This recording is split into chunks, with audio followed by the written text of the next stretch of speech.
Hey folks, Alchris here with a video about the in-game editor. So this is not to be confused with the map editor, which is a separate thing that lets you create maps. This is an in-game editor that lets you modify maps that you already have. Now, why might this be useful? Well, if you want to test out a scenario or see what happens or see how something works without having to go through all the trouble of making it show up in game, this can be very helpful. All right, so how do we access the in-game editor? Well, you can access it by hitting Shift and the backtick key or the tilde key. And then once you do that, you'll get this little pop-up up here. You'll see here, there's none, owners, cities, units, text, improvements, resources, vegetation, and map. And then any other nations that you have. I only have Carthage on this map and rebels, anarchy. So let's go through each of these. There's also this console. The console is handy because I'll link to the console commands in the description below. If you ever need to add yields to yourself, for example, yield civics. I want to give myself 500 civics. I just gave myself 500 civics. If I hit up arrow again, I can do it again, and you can see the civics counter increase. Similarly, if I want to add money, I can just type add 5,000, yield 5,000. And so this is handy in case you want to give yourself a bunch of resources or you want to try out laws or something like that. You can test things out. So that's the console. There's a whole bunch of additional console commands. For example, let's say I want to add a trait to my leader. Like I could say add trait, trait intelligent, and then I can hit 0, which is the character ID for my leader in single player. And then I'll notice my leader now has intelligent. That's the console. It's very powerful. Something to definitely keep in mind. You can ask in the Discord for help. The other command that's worth keeping track of is full reveal map. It will reveal the entire map for you. You can actually undo that as well. You can undo anything in the console. It shows up in the undo stack, so that's kind of helpful as well. So that's the console. Let's now talk about the editor. The Owners tab lets you assign owners to units or tiles. So I can just click tiles, for example, and then I can just click tiles to paint the map with ownership, like so. Pretty straightforward. And I can just paint the map wherever I like, just by clicking owners tile. If I had other nations in this game, I could also assign tiles to them. The next tab is the cities tab. So this one lets you place cities. So I can just pick Carthage and then I can hit place cities, and I have created a new city that I can then assign to a different family, should I so desire. I can even make rebel cities by clicking like there, and I made a barbarian camp. I can choose what type I want, if it's upgraded or something. And you can create anarchy cities, raider cities, Gaul cities. All right, so you can sort of paint the map to your heart's content with cities, with the cities editor there. You can also place citizens by using the citizens tab here, cities, Carthage, citizens. You just left click on the city center, you can add a citizen, and if you right click, you can remove a citizen. Pretty straightforward. Next up is the specialist tab. However, you'll need the proper improvement to add the specialist. To do that, you can go over to the improvements tab over here, and then find your desired improvement. So for example, I want a pasture on this. So I just click the improvement and then click the tile. Then I can go back to cities, specialists, rancher, and then I just click on the tile I want to put the rancher in, and I've got the rancher now in Carthage. If I want to remove that, I just right click and it gave me back a citizen. Next, the projects tab lets you add projects to cities. If I zoom in here, I can click on walls and then click on the city tile itself, and I will see I have built some walls in Carthage. If I then close out of the editor, I can actually click into the city and I can see that I have walls built there, and then shift tilde again to get back there. You can add any type of project. This is a horizontal scroll wire, so you can scroll all the way over there, and that's the projects tab. Next up is the religions tab. So here I can click on a religion and add it to the city just by clicking on it, and if it's not founded, it will found that religion in that city. Pretty straightforward. You can do that with all the religions you desire. That's the religions tab. Again, I'm clicking on that city tile itself, not the title of the city, but the city tile.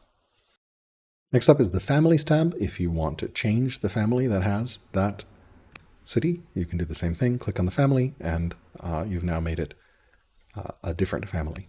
So this can enable you to change family types that aren't available to a particular nation. Notice that these are named by the nation, but they are all identical. So a champion city is the same, irrespective of what champion you pick, but the icon and coloration will be different as aligned with that particular nation. But this way you can change families, and similarly, you can set a family seat in the same way. So if I change this to hunters, this particular city is already the seat, but if I click this, it will, I can't change it as the seat, but I can move the seat around if I had another city. So for example, I can go over here, pick another city. We'll place one right here. We'll make it riders. And now, for example, let's say I want to change this family to hunters, and now I want to move the family seat around. I can click here, and now my family seat has moved, even though that's still the capital. Next up, we've got the damage thing. I can damage a city by left-clicking on it, and I can heal up the city by right-clicking on it. Similarly, the culture tab lets me left-click to level it up, right-click to down-level it. Next, the build turns lets me add build turns and remove build turns with left and right-click. And then discontent lets me increase discontent level with left-click and decrease it with right-click. Let's talk about the Units tab. So the Units tab lets me place any of these units. So let's say I want to place a spearman over here. I just click spearman and place it. And then if I want to make axeman here, I can do so as well. If I want to level up a unit, I just click level up and then level up the unit. If I want to level down the unit, there's no way for me to do so. But you can just undo. I'm going to skip over the cooldown tab because I'm not entirely sure how it works. I haven't figured that one out. The damage tab lets you damage units if you left click and right click, similar to the cities. I can assign units to different families by clicking on the unit and then assigning it to the family. So now I made this a rider axeman. And then similarly, you can add promotions by clicking on the promotion and then assigning it to the unit. And if I click out of this, I can see that it indeed now has combat. And if I want to remove a promotion, I don't believe there's a way for me to do that. No, right click actually does it as well. So you can remove the promotion with a right click. So this can be really useful if you want to simulate combat, for example. Let's say I want to have a raider axeman here that I can then add. So I just select raiders and then I select axeman, and now I have a raider axeman, and I can play through this combat, for example, to see how that might work. So that's one of the handy things to do with the map editor and units specifically. Next up is the text tab, which lets you add text. So you just click the text tab. Again, it's a horizontal scroll bar with all the text, including for units, including for all the civs. And if I wanted to add a tech, I just click the tech and it adds it. Looks like there's a slight rendering error here where it highlights one off. But if I go through and click into the tech tree, then I can see it's added all those texts that I added. There's no way to remove a technology, as far as I know. If you make a mistake while adding it, you can undo, which will remove it, but there's no way to remove a technology using the in-game editor from a nation once it has that technology. The Improvements tab lets you add any specific improvement that you want. So as we saw, I can click on a pasture. I can actually put improvements anywhere, even if there's no resource, which again, the in-game editor will let you do things that aren't possible in-game, but can be helpful for testing. So you can add any other sort of improvement as well. You just click on the improvement and then click on the tile. Wonders are considered improvements, so you can go through here. This is how I tested some of the things for the wonder video. I can just go through here and find specific wonders if I want to try them out. If you had a worker building an improvement, you can increase and decrease the build time, similar to increase and decreasing city build times. You can also pillage improvements by clicking on them. That's now pillaged, and then I can heal it up with a right click. If I want to add a road, I can click my roads all the way along the coast, like so. The Resources tab lets me add resources. So if I want to add some marble here, I can just add some marble, and then if I wanted to, I can go over to the Improvements tab, put a quarry, and then if I wanted to, I could go over to the Cities tab, Specialists tab, add a stonecutter specialist. So just showing you sort of how you can set up a city or test stuff out for yourself. And there's a full set of improvements in the game here. Sorry, there's a full set of resources available for you. The Vegetation tab lets you add trees, despite the chop icon. It lets you cut the trees, add cut trees. It lets you add scrub, and lets you add cut scrub as well. And if you want to remove any of them, you can just right click, just like that. Last but certainly not least, we've got the map tab that lets you paint the map. So if you want to change the terrain that a map has, like make this lush, or temperate, or arid, or sand, or tundra, you can do that. And you can also add hills or mountains, or even volcanoes, should you so desire. You can have the world's smallest volcano.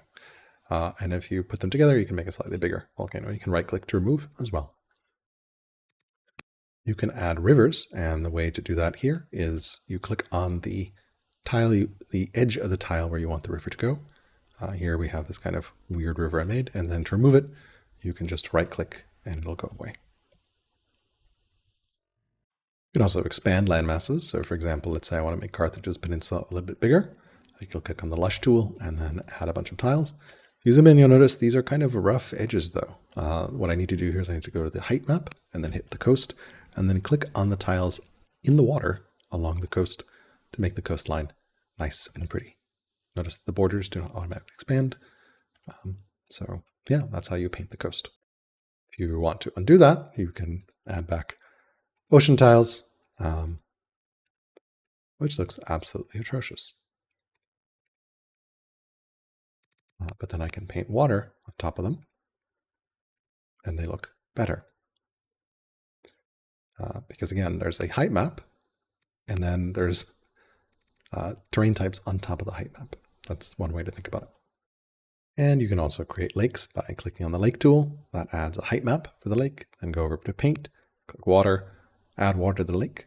And now it's not quite a freshwater lake. If you want to make it a freshwater lake, you need to click on the lake tool again. And now it makes a freshwater lake. And you can see here it says freshwater. And that's pretty much it for the in-game editor. To recap, you can set owners in the Owners tab, which lets you own units and tiles. Cities tab, which lets you place cities, add citizens, specialists, projects, religions, change families, move the family seat around, damage cities and heal them, add culture, adjust build turns and add discontent. The Units tab that lets you place units, level them up, put them on cooldown, damage them, change the families, add promotions. Text tab lets you add text to your nation or other nations. Improvements lets you place improvements. Resources lets you place resources. Vegetation that lets you place trees and scrub. And the Map tab lets you paint the map. That is the in-game editor. I've just scratched the surface of what's possible with this, especially with the console. There's a lot more that you can do. This was meant as an introductory video. Please post any questions, comments, or tips below. Enjoy your time in Old World.